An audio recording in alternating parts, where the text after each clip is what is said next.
At 48 years old, he owned luxury apartments in 3 cities, private offices on the top floors of glass towers, expensive cars, restaurants, hotels, and a technology company whose name appeared in newspapers almost every week.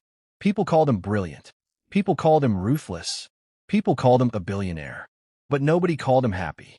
Every morning, Ethan woke up in a beautiful penthouse overlooking the city. His bedroom was larger than some families' entire homes. A private chef prepared breakfast. A driver waited downstairs. Assistants filled his calendar with meetings. Yet some mornings, Ethan would sit alone beside the enormous windows and stare down at the streets below. Thousands of people moved through the city. Some hurried to work. Some carried groceries. Some walked their children to school. Some slept beneath bridges. And Ethan had begun to wonder something that money could never answer. How many of those people would still treat him like a human being if he had nothing? The question had started years earlier, after his father died. His father, Daniel Carter, had built a family business from nothing. He had grown up poor, worked long hours, and often told Ethan that money was useful, but character was priceless. "Son," Daniel used to say, "one day you may have enough money to buy almost anything. Just make sure you never become so rich that you forget how to see people." Ethan had laughed when he was younger. He thought his father was being sentimental. Then Daniel died, and the words stayed. As Ethan became more successful, he noticed something strange. People changed around him. Business partners smiled wider. Strangers became unusually polite. People who had ignored his calls suddenly wanted to invite him to dinner. Old acquaintances appeared with business proposals. Some women wanted his attention because of his name. Some friends wanted his money. Even people who claimed to hate wealth suddenly treated him differently once they learned who he was. One night, after a particularly exhausting charity event, Ethan returned home and removed his expensive watch. He placed it on the table, then his wedding ring, which he had never replaced after his wife passed away years earlier. He stared at himself in the mirror.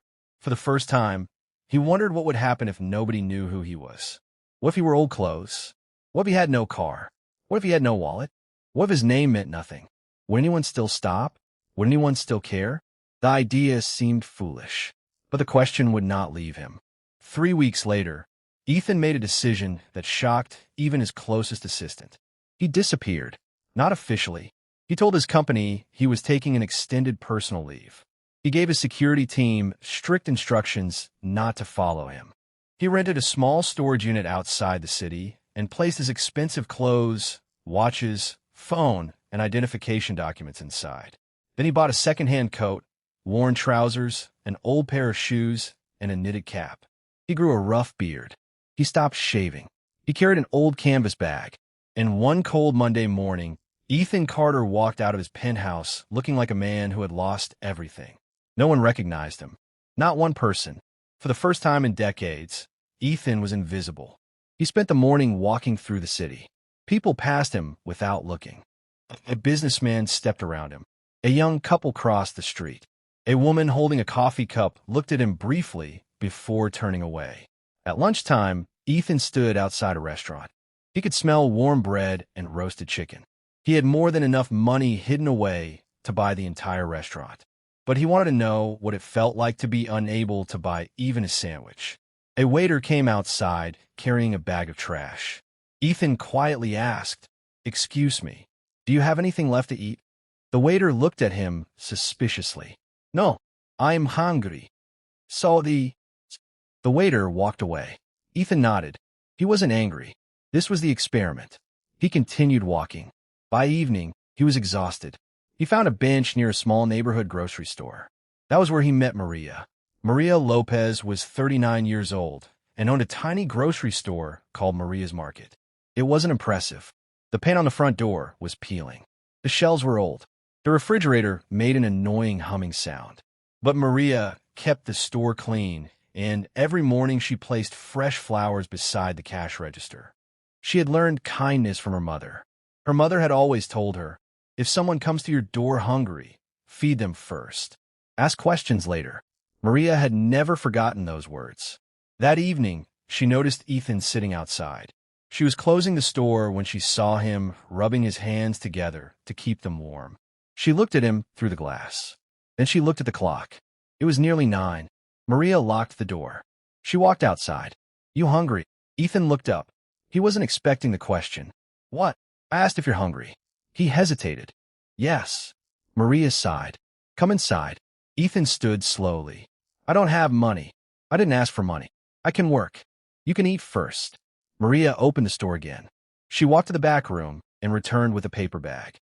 Inside were 2 sandwiches, an apple, a bottle of water, and a small packet of cookies. Ethan stared at the food. "You made all this?" "I made dinner for myself." She paused. "Then I decided I could share." Ethan swallowed hard. It was only a sandwich. But nobody had offered him food like that in a long time. "Thank you," he whispered. Maria smiled. "Don't thank me. Eat." Ethan sat on a wooden chair inside the store and slowly ate. Maria continued cleaning. After a few minutes, she asked, "Where are you staying?"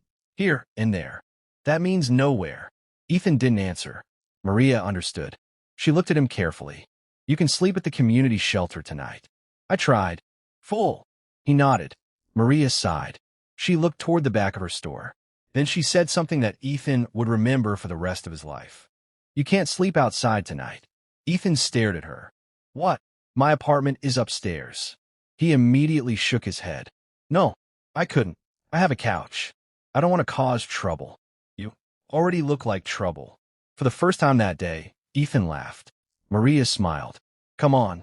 Ethan followed her upstairs. The apartment was tiny. There was a small kitchen, 1 bedroom, 1 bathroom, and an old couch in the living room.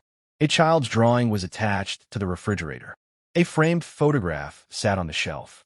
Maria noticed Ethan looking at it. "My daughter," she said. Ethan looked at the photograph. A smiling teenage girl stood beside Maria. "What happened to her?" Maria became quiet. "She died 3 years ago." Ethan immediately looked away. "I am sorry." Maria nodded. She was 17. Ethan didn't know what to say. Maria walked toward the kitchen. She had a heart condition. "We tried everything." Her voice became softer. "I sold almost everything I owned to pay for her treatment." Ethan felt something tighten inside his chest. "And your husband?" "Left when she got sick." Ethan looked at her. Maria shrugged. He said he couldn't handle it. There was no anger in her voice, only sadness.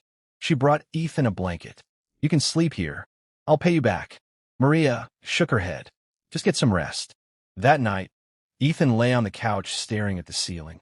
He had slept in hotel suites worth thousands of dollars. He had slept on private airplanes. He had slept in houses with heated floors and rooms larger than this apartment. Yet somehow, this old couch felt different. Because nobody wanted anything from him. Maria didn't know he was a billionaire. She didn't care. She had simply seen a hungry man, and she had fed him. The next morning, Ethan woke to the smell of coffee. Maria was preparing breakfast. "You're awake." "Yes." "Coffee, please." She handed him a cup. Then she placed toast and eggs on the table. "You don't have to feed me again." Maria looked at him. "Do you always argue with people who give you breakfast?" Ethan smiled. "No." "Then eat." Over the next few days, Ethan remained with Maria. He helped at the store. He carried boxes. He cleaned shelves. He swept the floor. He fixed a broken cabinet. Maria noticed something strange about him. The homeless man she had met seemed to know far too much about business. One afternoon, a supplier delivered several boxes. Ethan looked at the invoice. "You're paying too much." Maria frowned. "What?" "This supplier charges you almost 15% more than the market rate." She stared at him. "How would you know that?" Ethan froze. "I've worked around businesses." Maria narrowed her eyes. "What kind of work?" "Management." "Management of what?" Ethan smiled nervously. "Small things." Maria laughed. "You are a very mysterious, homeless man." Ethan laughed too. For the first time in years, he felt normal. But outside Maria's apartment, his real life was beginning to collapse. His company was struggling. The board had learned that Ethan was missing. Some investors feared he had become seriously ill. Others suspected something worse. His chief financial officer, Victor Grant, was secretly taking advantage of the confusion. Victor had worked for Ethan for 12 years. He knew the company better than almost anyone. But Victor had always resented Ethan.